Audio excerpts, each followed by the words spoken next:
ಮಂಡ್ಯ ಜಿಲ್ಲೆಯ ನಾಗಮಂಗಲ ಪಟ್ಟಣದ ಬ್ರಾಹ್ಮಣ ಸಮುದಾಯ ಭವನದ ಸಮೀಪ ಇಂದು ಆಕಸ್ಮಿಕವಾಗಿ ಬೆಂಕಿ ಕಾಣಿಸಿಕೊಂಡು ಲೇಟ್ ನಾರಾಯಣ ಸ್ವಾಮಿ ಅವರ ಪುತ್ರ ಎನ್ ಚಂದ್ರಶೇಖರ್ ಅವರಿಗೆ ಸೇರಿದ ರಾಗಿ ಹುಲ್ಲಿನ ಮೆದೆ ಹೊತ್ತಿ ಉರಿದಿದೆ.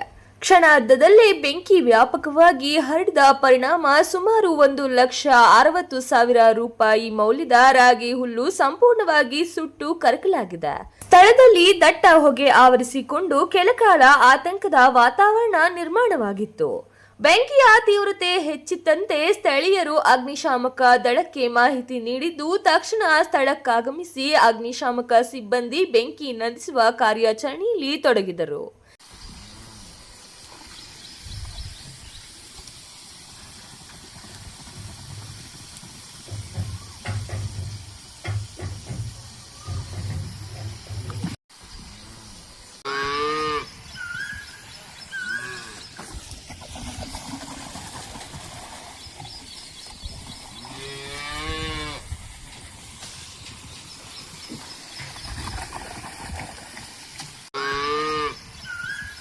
ಸಂಜೆ 5:30ರಿಂದ ರಾತ್ರಿ 8:30ರವರೆಗೆ ಸುಮಾರು 3 ಗಂಟೆಗಳ ಕಾಲ ನಿರಂತರ ಕಾರ್ಯಾಚರಣೆ ನಡೆಸಿದ ಅಗ್ನಿಶಾಮಕ ದಳದ ಸಿಬ್ಬಂದಿ ಕೊನೆಗೂ ಬೆಂಕಿಯನ್ನ ನಿಯಂತ್ರಣಕ್ಕೆ ತಂದರು.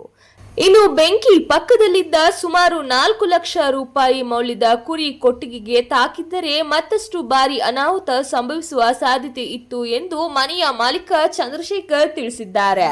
ಅಗ್ನಿಶಾಮಕ ಪ್ರಭಾರ ಅಧಿಕಾರಿ ಮಂಜುನಾಥ್, ಪ್ರಮುಖ ಅಗ್ನಿಶಾಮಕ ಜಗದೀಶ್, ಅಗ್ನಿಶಾಮಕ ಸಿಬ್ಬಂದಿ ಪ್ರಜ್ವಲ್ ಉಪ್ಪಾರ ಹಾಗೂ ಚಾಲಕ ಪ್ರಭುಲಿಂಗ ಜೋಗಿ ಅವರ ಸಮಯ ಪ್ರಜ್ಞೆ ಮತ್ತು ಶ್ರಮದಿಂದ ದೊಡ್ಡ ದುರಂತವೊಂದು ತಪ್ಪಿದಂತಾಗಿದೆ.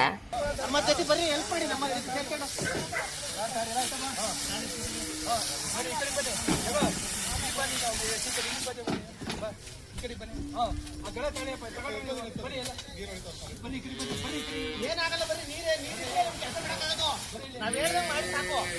ಏನು ಆಗಲ್ಲ, ನಾವು ಉಳಿಸ್ಕೊಡ್ತೀವಿ.